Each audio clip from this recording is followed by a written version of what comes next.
Hello, everyone. We are live once again for our weekly broadcast with Agile Genesis. And this time we brought back Peter, our superstar on Agile Transformation. As promised, we have our second session. Peter was gracious enough to join us in our last session where we were discussing Agile Transformation. And this is part two of that. But for those that were not able to attend the first session, Peter, would you be kind enough to introduce yourself and tell us a little bit about what we are doing here today, please? Sure. Peter Borsella, connecting to you from South Florida. I've been a Agilist and specifically a Scrum trainer since 2003 to 2006, right, is when I got into this field. So I spent a lot of my time in training and consulting services, connected with Ernesto some years ago and found, hey, we have a lot in common and a lot of similar goals. And that's what allowed us to be here together with you today. Thank you, Peter. And you skipped the best part. Over those years, we built a beautiful friendship that goes beyond collaborating in an Agile setting. Peter is the founder and president of Winnow Management. I am your host, Ernesto Custodio, founder and president of Agile Genesis. And we are constantly collaborating, whether it be in customer engagements or in giving back to the community or creating content such as this, just to make sure that we reach out as much as possible to provide agility to organizations and individuals. And on that note, let's do a little bit of that, Peter. We are going to pick up where we left off. And just as a quick refresher, I'll try to summarize this in 10 seconds, right? Last time, we were covering the topic of Agile Transformation and what that is. And in doing so, we outlined the major steps, the major phases that organizations should consider that they're going to hit at some point. They need to define the problem, and they need to train the individuals. They need to coach the organization and those individuals involved. And then they need to consider how they're going to expand to make that cement across the organization. It so happened that we had so much to say in the first session that we got the assessment part covered, right? So if you haven't seen that, if you're watching, make sure you go back to our podcast and listen to the session on assessments. How do you get leadership buy-in? And how do you define the tipping point? How do you know what you're going to be solving? And then we decided that we were going to have a part two where we were going to focus on Agile training and what that is. And who better to talk about that than Peter himself, who's been doing this for decades at this point. Peter, I'm going to put a double digit on that rather than for years, right? So first, Peter, the more we connect with our audience and with folks out there, the more I realize that we assume a lot from our viewers. We assume that they understand what Agile training is, that they understand what Agile is. And we shouldn't, because I get a lot of questions that are foundational in nature. So why don't we just spend a minute describing what Agile training is about, why and how that happens. That's a good way to start us off, Ernesto. It's something I've thought about for many years, and I still wonder about this question. Well, the broader question: why training at all? Like, why can't I pick up a book, and read about that, and then use that to move forward? And I think that there probably are. Well, I know there are, right? There are some people who can pick up a book and read through it and understand it so well that they can go ahead and start executing, right, implementing some of the things that they've just read.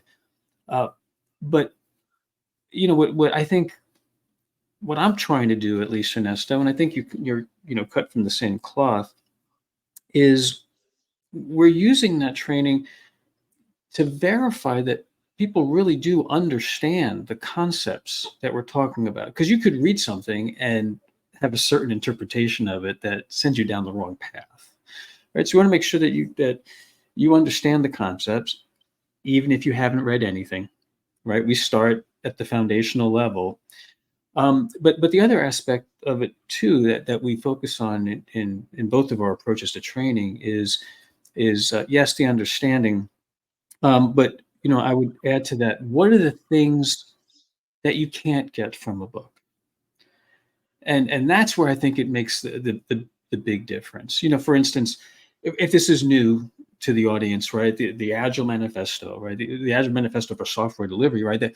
That is considered the primary foundational reference for the definition of agility. Now, there's other references, of course, but that commonly referred to Agile Manifesto, you could read through that for sure, right? But what if you could go to a training session where you could actually find yourself in situational discussions or simulations where you get to see some of those principles of Agile actually playing out with the other people in that training environment. And now add to that, if we're talking about organizational transformation, what if some of those discussions and exercises and simulations, what if they were tailored to the needs of that particular organization?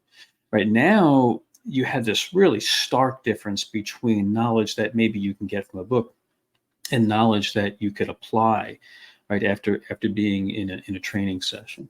Sorry, that was a long answer, Ernesto. But a very good one. And I think it's not said enough as to why agile training versus a book, or just listening to a video or watching a video that might give you that information. I think that's well said.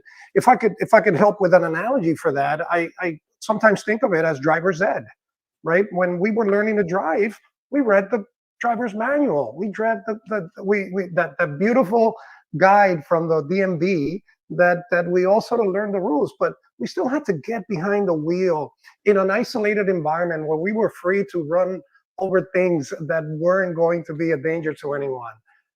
And then there was going out to the road. That's a whole other conversation that we probably should have past the training period. But this idea that training is really about trying to simulate as close as possible the environment that you're going to be in when you are done with the class, right? And I think you described that very well. Right. Interestingly, so my neighbor was a driver's ed instructor at a local high school here, and there was some shift in policy, maybe having to do with insurance coverage or whatever, and the school system could no longer provide the in-vehicle training, and their attendance of student enrollment in driver's ed dropped so low they had to cancel the whole driver's ed program. Right, and I think that example, I think it's a good connection with what you just described. And I'm sorry, you've drawn me down this path of like the reality of this, and I've kind of lost my place about what we were talking about, Ernesto. What was this? I got distracted too because I just saw Chad come in. Chad, if you're still in, thank you for coming. I understand that you have to drop off. I appreciate you dropping in. Okay. If others are in the chat and we have not seen you, you do need to send us a quick message, a hello. We love seeing you. So just send that in so that we know that you're on the other side. And of course, send us questions, comments, reflections as we go through these. Right. So, okay, so if I can pick up on what we were talking about, because I can head down a side path very easily. So I think part of the value that we can address, particularly if you have a specific organization that you're working with, because we also offer public classes, right, where you can get a mix of people coming, which is a great experience to see what others are doing in their organizations. But if you have that opportunity to have a training session that's more private, just with the particular organization, one of the questions, like I always ask before we even start, is, so what do you plan on doing with this information after the class is over? Like if you take a driver's ed course, it's pretty clear what's going to happen, right? You're going to go and get your license, and so that you can then go ahead and drive, right? So, it's interesting for me when some responses I get are, unfortunately, well, I hadn't really planned on doing anything with it. It's more of like an academic exercise. Okay, that's interesting, I guess, but not planning on doing anything. But the ones that I really enjoy working with are the ones that are like, well, after this training's over, I'm expected to actually go and, let's say, run my first sprint, let's say, for example. Right. Okay. Well, now it really heightens that attention of practicality, and it allows us to even say things like, hey, when you leave here, don't forget you're going to be expected to do this. So let's make sure you really get it. And that's a great point. There were so many things going through my head as you were saying those. So I'll try to play that back or play it back. And one of them is you mentioned we have public classes and we have private engagements or private classes. And you described them well. Just one for the viewers to be able to grasp that concept. You could go to any of our websites or Winnow Management or Agile Genesis website and sign up for a class as an individual. You come into our class and you'll be joined with other people from other organizations, and we're working through that curriculum, giving you the information, and you're getting to hear from other people in other organizations about their challenges and how they might be addressing those and what we recommend, as well as the material and so on. That's a public class. And you can do that for any of our classes, right? Whether it be Scrum Master related, product owner, leadership, and so on.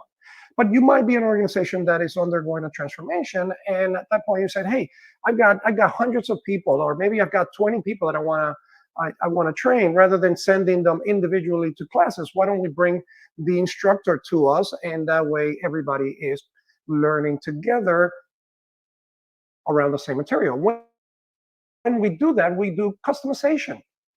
We create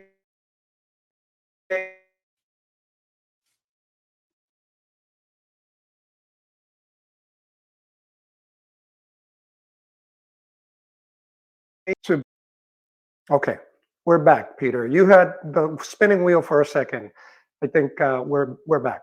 So did So you. you can okay, perfect. I think it might have been our stream.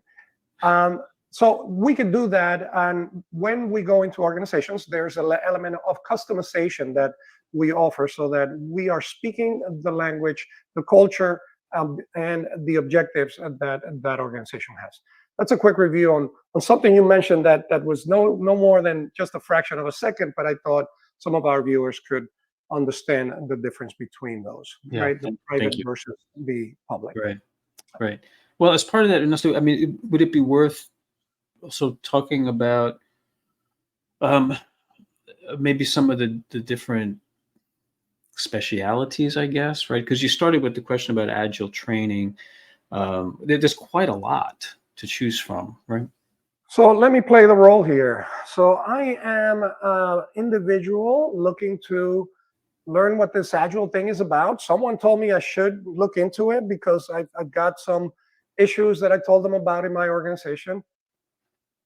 Okay, I'll sit through 2 days of training to learn something new. Where do I start, Peter?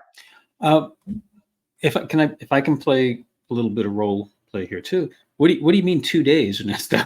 Why do I need 2 days? Yeah, well, that's what my friend told me. That's what my buddy told me. He sat through a class, and it was a 2-day class, and that I helped him a lot. And he was able to apply some of the stuff that he learned in his organization. I don't know anything more. If you're telling me it's less than that or more than that, that's answering part of the question. Right, right. Well, yeah. Just quickly, 2 days is that we have found that it creates a more immersive opportunity and a greater opportunity to explore some of the finer details. You can certainly give an overview and a summary in a couple of hours, but how much would that really help somebody? So beyond that, I think I kind of mentioned it offhandedly. There's a variety of training forms or specialities, as I used, right, that you could pursue. So for example, there's just general overview, right, type training. But I think, Ernesto, I think you and I both tend to gravitate towards a training program that allows people to not only receive that, but also maybe put something on their resume, some qualifications, right, certification type. And there's a couple of organizations that we're aligned with. So is it okay to name those? Of course. Right. So I'm primarily aligned with the Scrum Alliance, right, and their certification. Ernesto, you're aligned with? So that's the Agile Education Program powered by Scrum Inc. and also SAFe, the Scaled Agile Framework. There are Right. quite a number of these, right? So those are primary ones that we tend to service most around. There's Kanban University. There Yeah, quite a bit, right? there's quite a bit. Right. So we then want to ask some additional questions. So what's the work environment that you're in? Is there a framework that's already being considered in your organization? Are you slated to fulfill a particular role in that agile transformation? And then I think that would lead us, right, to then figure out. So here's an example, right? Because I'm aligned more with the Scrum Alliance, and I think Ernesto, maybe you can give a similar example. So I would probably say, hey, you know, if you want to get a good foundational understanding of agility and the basics of this particular agile practice, right, that we call Scrum, I would say, well, the Certified Scrum Master class might be a great place to start. 2 days. Oh, but I'm not going to be a Scrum Master. It's okay. It'll give you the information you need to understand those foundational concepts of agility and Scrum, which happens to be like the most widely used agile practice in the world, based on recent surveys, right? So that's a great way to start. So, like, I might not say take the product owner class, well, because that's a different speciality that you don't just take because you're curious. You take because you're going to be fulfilling the responsibilities associated with a particular role. So where did, yeah, Ernesto, if you don't mind, can I ask you, based on your certification tracks, what do you have, like a go-to first class you would recommend? Yeah, very, very similar, right? There's a reason why the Scrum Master class is so popular because over the years, it's sort of become the de facto introduction to Scrum. Now, without diving into the weeds, right? The idea that the Scrum Master is a role in Scrum, the framework, the way to apply agility. And that individual needs to understand the full process. They are the keepers of practicing Scrum and improving the teams. They're responsible for that. By the fact that they are responsible for it, they need to learn how this whole thing works. Well, they don't know how to do that. We're going to teach them step by step how to apply Scrum. So if you are an individual who might not fall in the role of the Scrum Master, but need to understand how Agile and Scrum works, that class is also a good fit. So it has sort of become this catch-all for individuals that need to understand the Scrum process, the Scrum Master class. So I'm very, very much on board with that, Peter, and follow a similar Yeah, approach. yeah, You mentioned that there were individuals that might be on the product owner side. So for those that are watching and don't know what that is, well, if you're on the product or the business side of the wheelhouse, you're not developing, but you're responsible for value and for understanding market conditions and prioritizing on all that good stuff. That role in Scrum belongs in the wheelhouse of the product owner. There's a class that, just like the Scrum Master teaches the process, there's a class that teaches how to do that effectively in a Scrum team and in a business. If you are a leader, that is the person who might hold budget or has a number of teams that you're responsible for in a larger form, there's Agile leader. So there are different roles, different classes, different curriculums for that. And without monopolizing Peter, I just think this point is so crucial because I rarely hear it. Having an organization, and this is going to sound like a shameless plug, I promise you it's not. This is for our viewers, this is not a commercial. But if you are in the position where you have to train various aspects of your organization, make sure that you choose an organization that is able to cater to all of those personas or all of those roles, so that you're not getting the Scrum Masters trained here and the product owners trained over there and the leadership in another part, that in the end, when they come together, they yeah. have inconsistencies or gaps in how and what they learned. That end-to-end ability to address the full organization is a very something I encourage a lot. Yeah. Yeah, and if I could add to that, so Ernesto, we talk about this, but I guess now that we're here, like publicly stating it, it kind of hit me with a little more realization. Yeah, Ernesto and I are in different camps from a certification perspective, right? So between the two of us, we have several certification organizations, right? That we're authorized, we're certified to bring, and I think that's helpful too, Ernesto. Like you said, find an organization that you can trust that can deliver, a breadth of options for people, but also maybe consider, is there a particular certification organization that you want to be aligned with? Like maybe you like the idea of aligning with Scaled Agile, right? And okay, well then get your training classes that are aligned with the Scaled Agile program, for example. I have a question for you, Peter. Do you still have your PMP certification? I proudly maintain my PMP certification. I still have mine as well. I was curious if you still had yours. That's a Since different type of certification, right? Yeah, And Peter that's had right. it, and I have it. I think I keep mine just because it was so difficult to get. I don't want to give it up. I'm not sure why I have it, but I have it. Well, that's interesting because I agree with that. And I also, as long as you mention that, Ernesto, if I may, we're both agilists. Why do we keep our project management institute, right? The world renowned traditional project management organization that sets the rules for project management, not very agile until maybe just a short number of years ago, where they've entered into the agility field also. Why would two agilists keep their certification with such a traditional organization? Yeah, it was hard to get. You don't want to lose it. I also find, I know this is true of you, Ernesto, it's helpful that we keep a toe in that pond, to stay connected with what's going on.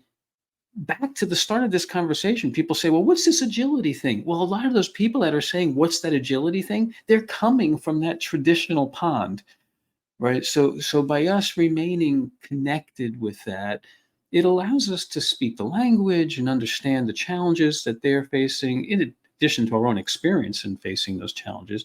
But it keeps us connected, with that That's a great whole point. separate group of people. I couldn't agree more. And not just from a training perspective, but when we're doing this in an organization, we often come up against or have to interact with other parts of the organizations that are still very much using these practices. So the PMO, the project management office, tends to gravitate toward having the traditional method of working. So by speaking both languages, sort of say we're able to translate that in both directions, which for me, it makes me more effective at coaching organizations. Yeah, well, and I would add, it makes us better trainers, right? Because when we have those people that come, I mean, and we're throwing around Scrum terms, right? Scrum Master and such, right? So maybe just to clarify, right? We started by talking about agility, which is somewhat of a value system, a philosophy, right? A way of looking at the world, a way of looking at work and people. And then there's practices, and just mentioned Kanban, what Scrum is a practice, right? It's an agile practice in that realm. Well, when we're in a training session and we got half of the participants who are coming from a traditional project management background, they want to know what this is about too. So for them, the big part of the training, again, is not just the head knowledge. It's like, well, wait a minute. I used to have project plans. What do I use now? I used to have percent complete reports with milestones. What do I use now? So they're not just looking to see, hey, what's this agile thing about? It's like, oh my goodness, my organization is moving towards something more agile. What do I do? How do I get all the information that I used to rely on to do my job? What does that look like now? So we help them through understanding, that transition. And I want to circle back because you mentioned what could be considered personas, or just a different type of individuals that we might find in a training need. There's that individual who wants to have the credential because they might be in transition, right? Yeah. And the resume item, and it's not that's not a bad thing. That's actually a good thing, right? Well, look, keeping a certification such as the PMP does tell individuals just by looking at my profile that I can speak that language, right? In the same manner, a certification in Agile could help individuals get in the door or have that on their resume. Then there are individuals who are in the trenches doing this and really need to get it right. And they come to class, and these are the individuals that are asking a lot of questions about their environment, and we're answering and connecting the dots for them, because for them to do it from a book would just be significant work. They rather get it distilled and, hey, look, this is how you could solve these problems. I'll give you several scenarios and how they were applied, Mm. right? And then there are the actual individuals that are collaborating together in an organization that need to do this together, and they're coming into a class, such as a private class, and then saying, hey, look, this is our product backlog, or this is our list of items for us to work on. Why aren't we able to deliver? And so, well, that requires, and we work through the class with their particular actual items. So 3 types of personas. There's probably a 4th in there. That's the individual who is thinking about applying this in their organization. They might be a manager. They might be a C-suite individual that wants to make sure that they understand what they're signing up the troops for, right? So the different types of personas, matching that with now what our audience has heard as far as the different types of training. So Peter, what might a student hear in an Agile training, whichever one it might be? How does that work? How do you get me to understand what makes this different than what I might have sat through in my high school Um, class, right? um, so I was tempted to answer it from my perspective, but let me try to answer it from what we've heard from our participants, from our students, including things like, this is not like any other training I've ever taken before. Well, okay, why is that? Well, I'm used to going to a class environment that's like a classroom, meaning I sit, I listen to a lecture, I take notes. Maybe there's a Q&A session, where I can ask some questions. But what I'm experiencing here now is exactly that. It's experiential, right? It's yes, I'm hearing some information. Yes, I'm taking some notes, but that only lasts for 10, 20, maybe 30 minutes tops. And now I'm being asked to apply it in an exercise, to create a virtual team, just for the 2 days of the class. I now have my own little team that I'm going to be working with, and we work on problem solving, and we work on exploring options that we might have to face. We work through some of the individual challenges, right, that we're experiencing, all under the oversight, right, of the trainer, who's making sure that we're still staying within the boundaries of the class and don't go too far off course. But I guess the practical aspect, I think we're both rather pragmatic, Ernesto. I mean, we deliver certification classes, which means there are some things we have to communicate. There's no doubt. But I believe we both try to do it in a very pragmatic way, meaning, right, okay, but what's the practical implication of this? And let's practice it, right? Why can't we do that here in class? So we create these simulated situations, right, where we can practice it together: case studies, exercises, simulations, etc. Simulation. So in one of the classes, for example, we go through a sprint simulation where individuals get to actually build something based on the certain parameters that they're given, and they're working through what they're learned and how they're going to be applying that when they come back, right? Mm. Cementing that knowledge. The case studies are another great example, as you mentioned, right? The idea that, hey, this is evidence-based, right? Don't take it from me. Let me show you what the evidence is about this working. A lot of the stuff we teach, it's actually very counterintuitive. If I told you and didn't show you, you would not do it. You have to experience it, right? This Yeah, idea of multitasking that we've all sort of grown up in the business world thinking it's a great way of working, and it turns out it's a highly inefficient way that where we lose productivity at a clip of 20% per multiple items that we take on. You have to experience that, because if I just told you, you're going back to your old yeah. habit tomorrow. Yeah, that's a great example of looking at the study that says you're losing productivity versus going through a simulation where you realize, oh my goodness, it's true. It's not just theoretical.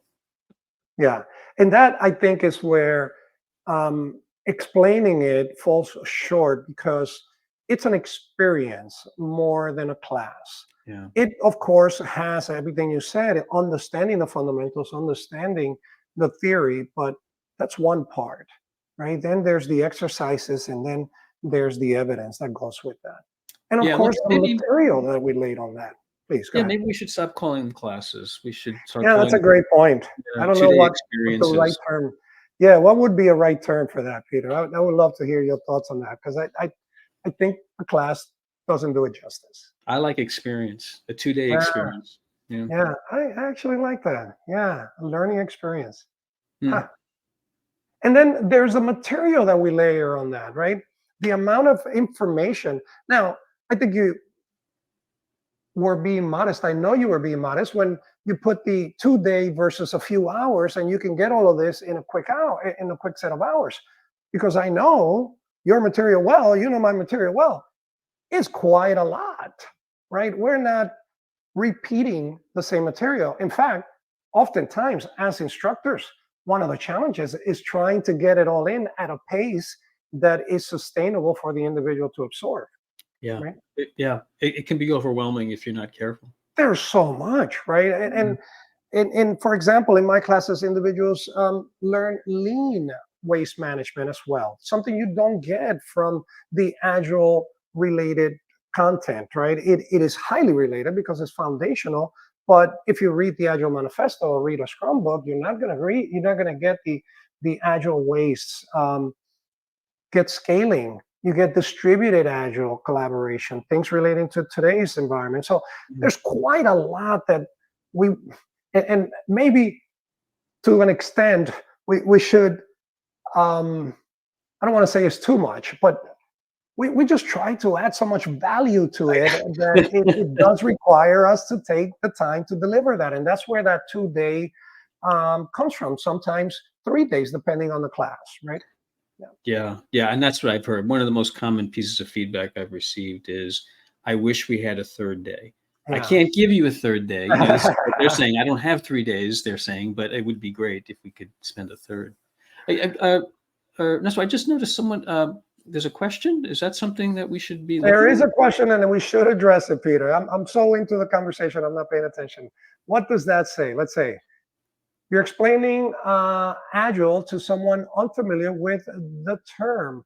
How would you define it in one sentence? That's a great question. So we just met in the lobby, Peter, and I haven't seen you in a while. I am pressing 2. We're in America now. We're not in floor 0. We're in floor 1, and we're going to the second floor. Peter, you're in this Agile space. What is that?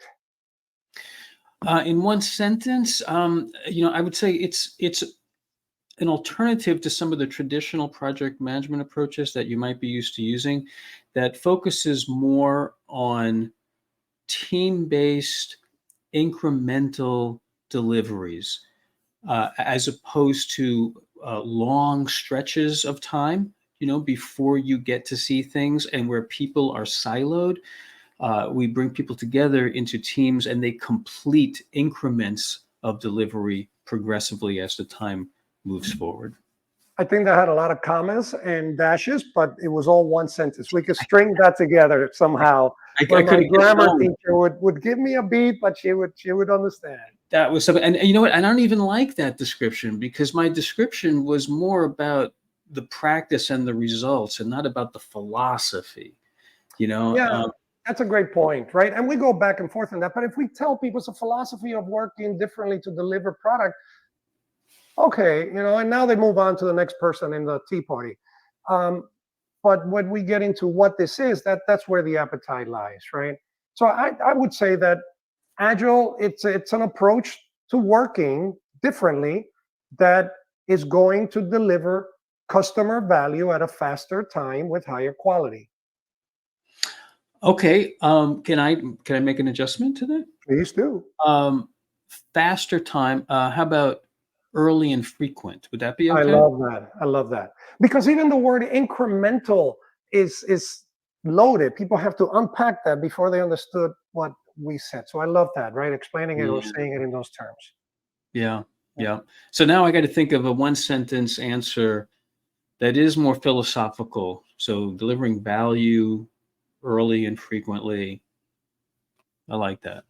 Yeah, yeah. I think that that encapsulates it. And then we've been talking about Agile, we've been talking about Scrum. We even threw Kanban in there for purposes of those that might be familiar with it.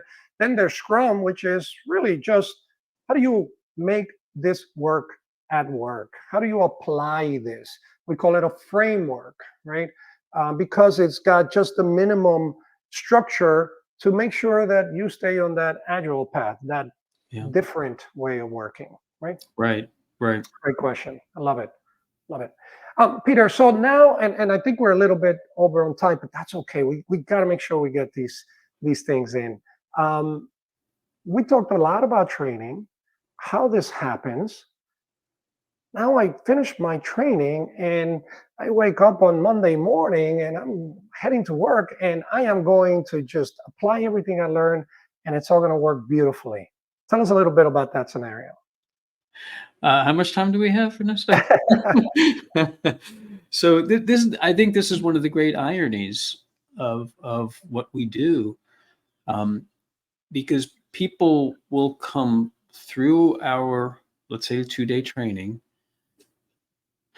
excited, passionate, ready to apply the things that we've discussed, and they hit the floor running and slam into a wall because they're now facing the reality of the workplace and all those exciting plans about what they're going to do next run into challenges that, whether they anticipated them or not, it keeps them from executing and deploying all those great things that they had in mind. Or they run into situations that they didn't anticipate. I didn't even think about this. How am I going to deal with this? So, that's where the implementation of what's been discussed in training could meet some challenges that could be best addressed by some outside help. Outside help, and that translates into a coach in the industry, right? That's what you would search for when you're seeking that expert, that individual that will work with the team or with the individual in applying this in the real physical environment that they're in, right? Right, right. And specifically, when we're thinking about coaching, right? We do consulting too, which is just giving people the answer. But coaching is helping a person or a group of people, right, uh, grow and mature to reach higher levels of performance. When we think about a sports coach, right, what are they doing? They're helping individuals and teams, organizations to reach higher levels of performance. And when I say performance, I don't mean delivery necessarily, right? Performance could also be uh, uh, adopting, right, new ways of thinking, new ways of working. That could lead to improved delivery. I would expect that too, right? But it's not just get the product out the door, right? There's a whole, I guess, spectrum of considerations. What does it mean for us to improve and get better? Particularly, so back to the first session, the Agile transformation, right? How do we move along that path now We and address? defined the problem originally. What is that problem statement? What were the things that defined what success looks like, and how close are we getting to that? That's our Right, scorecard, right? Yeah. right. And sometimes you need an outside observer to help you see what the next step might be. Because sometimes you're so close to it, you don't see it, right? And that's a great point. You use the sports analogy. Now we're segueing into coaching, and we might circle back to training, but I think we covered that pretty well. I said we're over time, but I think we're going to let this go the full hour, Peter. And if we need to edit it for purposes of the podcast, we can do that. If you're okay with that, I'm okay with that. Yeah. Okay. Perfect. So, in relation to coaching, when we talk about a sports analogy, my question to leaders sometimes when we need and are debating whether they need a coach, whether it's internal or an external, that's not the question. Every team needs a coach. How many teams go to the big game without a coach? The answer is zero, right? If you want to just play locally and have some fun, well, don't get a coach. But if you want to win, you have to have a coach. The question is, do you have that coach internally and that individual can help the teams? And if you do, that's what we strive for, right? I often say that my job as a coach or as an Agile service individual is to put myself out of work as soon as possible because we want to create that self-sustaining organization. That is what we work for. So if you have that individual and that person is comfortable and has the right skills, you're one step ahead. If you don't, you absolutely need that individual that is going to boot up the teams, that is going to identify those champions, that is going to work on mentoring and getting those individuals ready for self-sustainability or self-management. What are your thoughts on that? Well, a couple of things, if I may. So you made me think about the personas for training, the people that come to training. We also know we've had Agile coaches from the organization come to our foundational training because they've been doing it for a while and they need to be reinforced. They need some confirmation. They need some specific questions answered. So even those experienced organizational coaches will come to that foundational class, right? I've even seen them say like, "Oh, right, I can't believe I've been doing it this way for so long." Yeah, there's a better way, right? So they even come to pick things up. But who are those people that are the organizational coaches? So if keep with the idea that our intent is not to stay forever, right? Our intent is to help, and then you don't need us anymore. Who are they now? So I've seen a couple of variations on this. I'm curious what you've seen, Ernesto. So the most, I guess probably the most common, of what I've seen, particularly if you're not a huge organization with tens of thousands of people, is within the team-based model, and it's typically going to be Scrum, but it could be Kanban. Right there is someone who is meant to be the coach for that team, and in Scrum we call it the Scrum Master. I'm not sure if there's a title for that in Kanban. Maybe you know that, Ernesto, but maybe we can just call him the Agile Coach, right?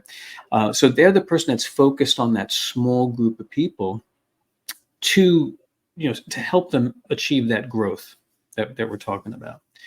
I've also seen a variation of that where, yes, there are the local coaches, if you will, like a Scrum Master, but there's also like a support organization, and maybe the equivalent in a traditional organization would be the PMO, maybe, right? But it's another support group that are the experienced experts in Agile and the particular practices, and they provide a coaching mechanism, right, that goes even beyond what the Scrum Master might be providing for that local team. They have a bigger picture of where the organization is going, so the local coach is maybe focusing on right that team's growth and their ability, but the organizational coaches are thinking about, yeah, but we want to, as an organization, move to this whole next level.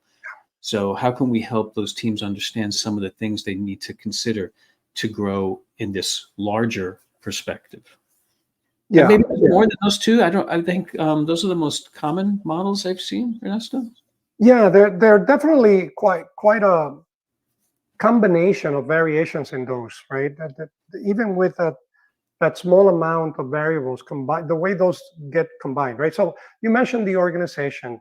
For familiar terms to individuals, that might be the Agile Center of Excellence, that might be the Agile Practice, that might be the PMO.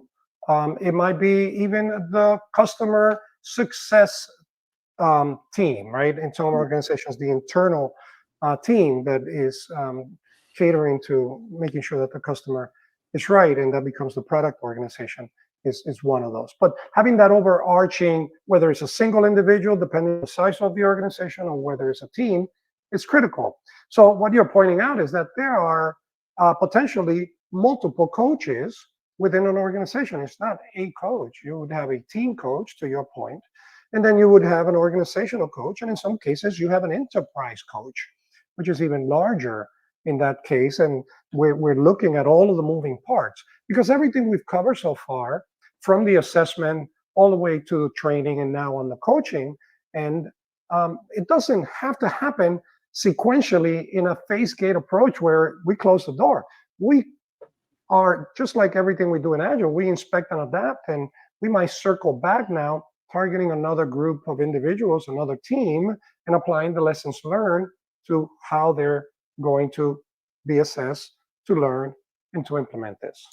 Right, right. So when we get called upon to help as a coach, right, that we would experience those same variations. We might be called in to help with a single team, work alongside the scrum master that we just picked, right? Because we want the scrum master to get really good at this. And maybe we work with them for a few sprints.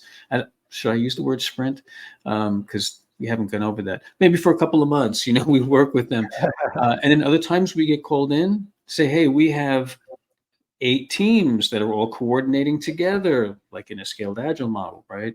And we have a need to help us understand how to coach how they collaborate together. And for those of you who know this, right, what we're talking about, release trains and things like that. But we need someone at that large level. And then there's even times we get called in at the executive level, right, to coach that leadership team to understand what do they need to do differently, how do they need to change so they can provide the direction to the rest of the organization while maintaining the agile intention of that transformation. And that leadership who's responsible for the transformation itself as a guiding coalition um, will then own the responsibility of identifying the areas in the organization that can now benefit from those wins that were applied in one small part. So if we applied it here and it worked and we like the results, everyone's happy and we're delivering value, can we do it over here? Can we do it in sales? Can we do it in marketing? Can HR adopt this? It becomes now an organizational transformation. And now we've arrived at the big promise, right, of having everybody work in this new form in a way that makes them more productive and valuable. That's one of my favorite engagements, is where I'm asked to work with 1, 2, 3, maybe a half a dozen teams, and at the same time work with the leadership team. Right. So exactly what you said. It's like, hey, look, this is what's happening. These are the improvements we're making. Talk to the leaders. How can we propagate that out? What are the good things about this we want to maintain? Do we maybe even want to establish some agile governance, right? So some minimum expectations for any team, because what we've learned is like 5 or 6 things every team should be mindful of and uphold, right, as they're proceeding. Now we can launch more teams with that. So I think that goes back, right? So our early discussion, leadership support, high level support of all of this. So yeah, it's not just the leadership or the executive saying, yeah, go hire Ernesto. We need a coach. Let us know how it goes. It's yeah, we need someone like Ernesto, and we want to work with you, right, to help ensure that we ourselves continue along this path of transformation. And now we've arrived at the holy grail of transformations, or the mega challenge, the leadership buy-in conversation. So folks that are listening to how this works, what is it, and they're excited about it. They go do some reading, maybe they meet with us and they want this, right? But that individual is working in a team. They're that champion that you mentioned that could potentially become the team coach. They don't hold budget. They don't have the organizational influence or empowerment to bring in a transformation.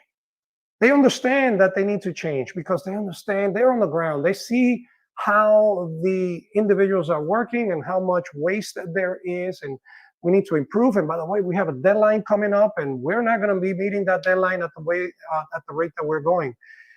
Can that individual create an agile transformation?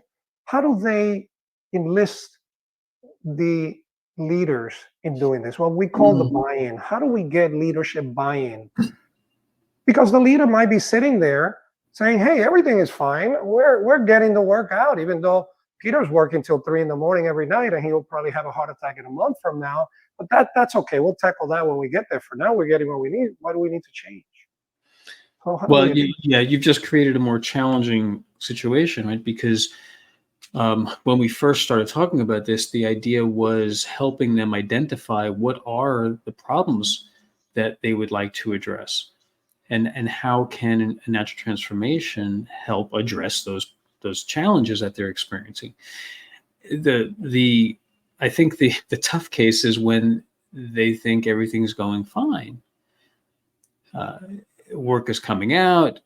So what can we do then? Well, if they think everything's going fine, but we see that there's opportunities to improve, because now we're talking about something different, I think, right? Because in one case, we're talking about problems to solve, and in another case, we're talking about opportunities to improve. So what I would want to start to understand then, what are the communication avenues available to me and to my team, whatever I'm working with? What are the communication avenues available to share information with the leaders that they might not currently be aware of? And finding either the chain of communication, or maybe there's a champion, right, that you can tap. Um, and it might take some experimentation to understand what's the type of information that might get their attention here. So really simple. I just make this up, like, hey, since we've begun the Agile transformation 6 months ago, here's the changes that we've seen. And let's write the positive changes, because the negative things, the things didn't work out well, we address those, right? But here's the good things that we've seen coming. We think we can achieve the following if we can execute on this idea, let's say. So the idea is, what would leadership be interested in seeing that could validate their thoughts that everything's going great, and what additional information are they missing to see how, but we can be even better. And Ernesto, I think this is back to Cotter's thought, right? I think it was Cotter, or maybe it was just us talking about it, right? Where do we see the biggest opportunities of transformation? Active desperation, that's not what we're talking about. Visionary leadership. Okay, well, if leadership thinks everything's going fine, they might not realize there's an opportunity to bring that visionary leadership into yet another opportunity for growth. Yeah, I don't know about your experience, Peter, but I usually have discussions relating to the problems that organizations are trying to solve. Yeah. I'm trying to think of a scenario where an organization gave me a call and say, "Hey, we're doing great, but we want to do better." Yeah. I can't think of one. Right? I think I had one. I think I mentioned last time I had one. Yeah, I did touch on that. Where we said you don't need us. Yeah. So if So is that legitimate, Ernesto? It by legitimate, you mean is that a good scenario?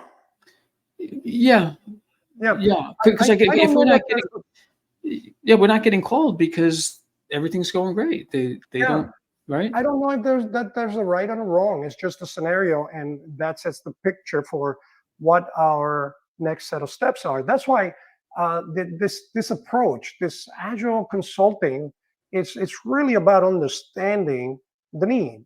It's really about understanding the goal. It's a very goal-oriented approach, and everything that we've discussed is with that goal in mind, and it's crafted and it's adopted based on that. You can't just take it off the Yeah. shelf and plug it in, and why there's an entire industry around this with different approaches because there are different needs.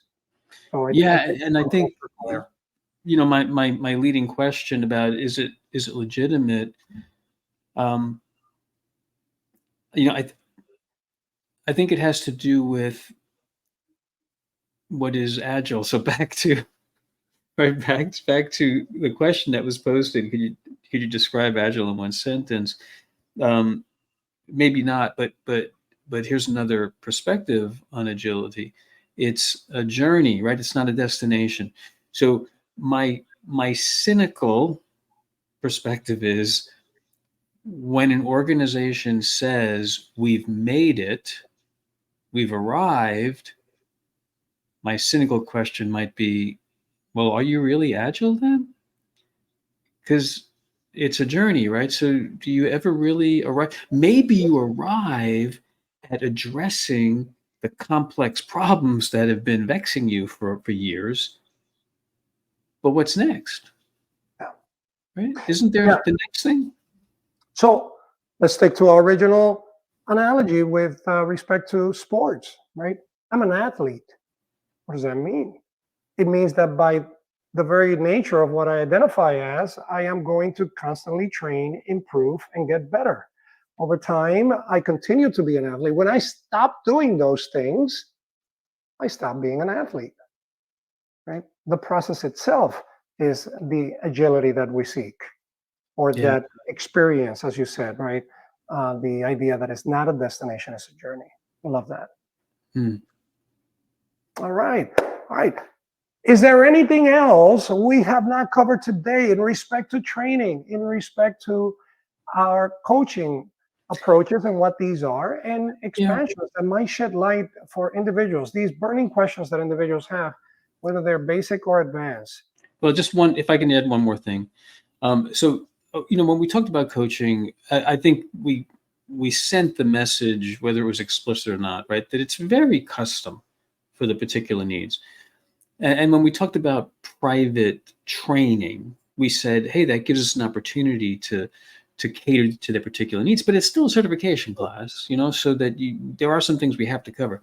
But there is this other training opportunity, and that's where we create a non-certification agenda to meet the particular training needs of that particular organization. So that's something else that we also do, that I wanted to make sure we didn't miss that opportunity. Not everything has to be a certification track training.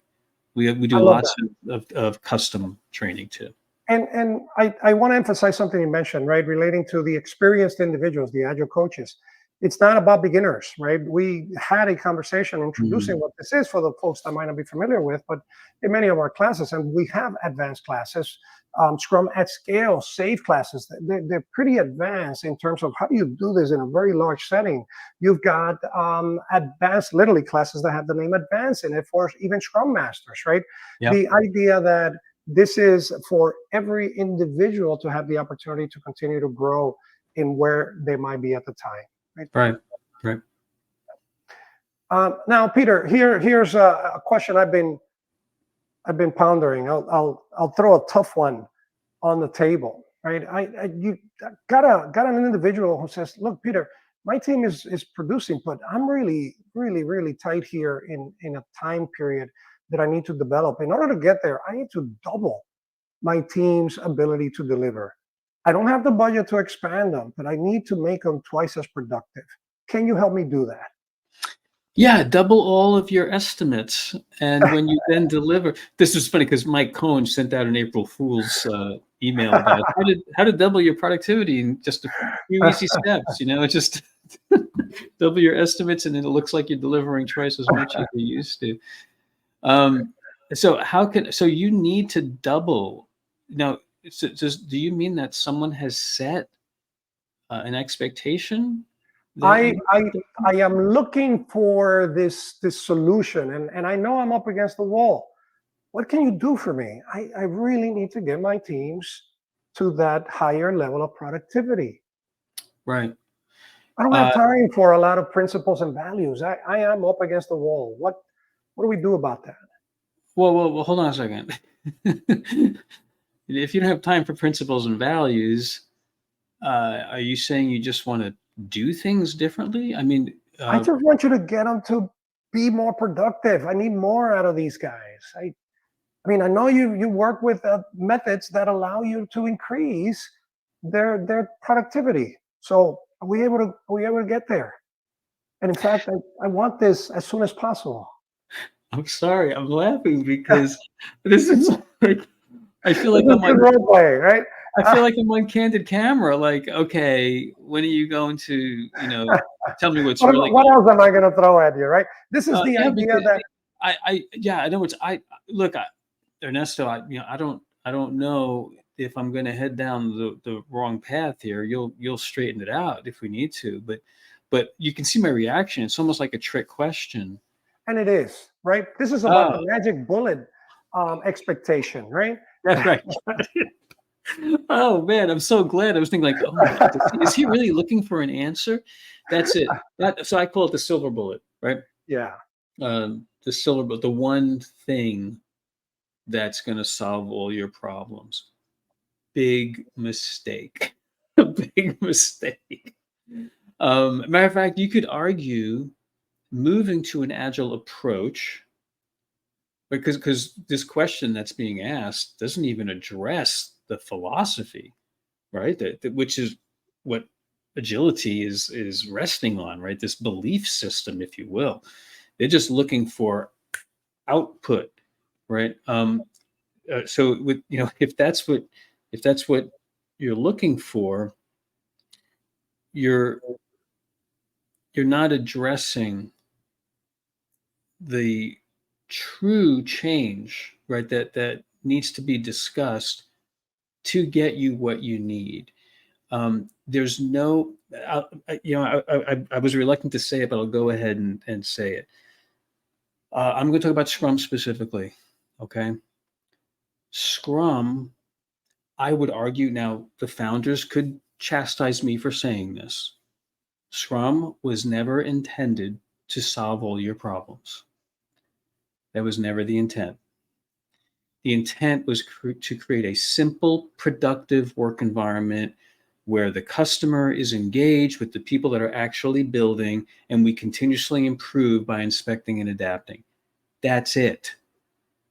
That's it. Now, if we could do those things, though, that could lead to some really positive results.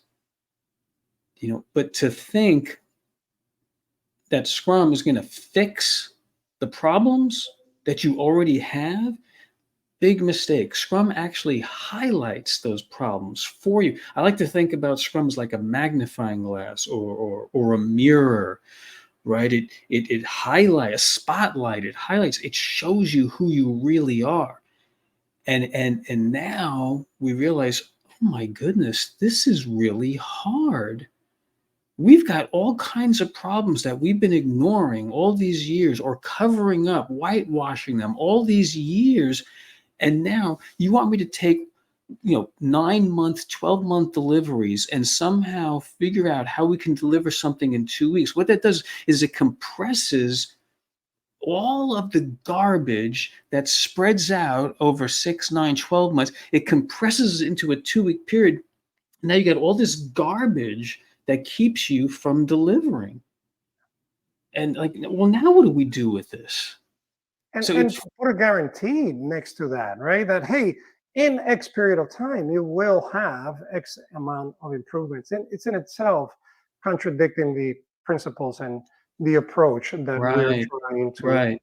change individuals' minds with. Okay, so why move to this then? Because the expectation is if we're serious about it and we truly want to transform, we use that opportunity where we have all this garbage now to address how to remove the garbage or to fix the garbage so we can then continuously improve over time. And if we're really good at it, that will lead to greater levels of productivity. But And it's the outcome of all the hard work you have to put in to change. and with that expectation, understanding, as you call it, the silver bullet factor, that it's not a silver bullet that is going to solve all your problems, but that is going to shine a light on the things that will allow you to improve. If you are willing to take action on those things that are identified, that are seen as the waste in the process, as the way to improve how the people work, you will see improvement. So it's rare that I see an organization that doesn't go through that journey and doesn't improve significantly. Right. Right. If you're serious and you're committed, then you will see improvements. Otherwise, why bother? If you're not going to see, if you don't expect that you're going to see improvements after all that hard work, why would you bother starting such an endeavor? And this is why Ernesto, I think your question is so important, because organizations that are going to invest in such a transformation, it's a huge investment, financial investment. Culture changing is an investment. People getting upset and not fitting in, right? That costs the organization. People maybe even leaving because they don't like it. Trying to change how you hire, all those things. It's such an expensive endeavor to transform. Why would you do that if you don't have some expectation that things will be better? It's just the perspective of it, right? Right. That's the thing. It's like I'm transforming. Why? In order to be better, as opposed to increase the output, increase the output.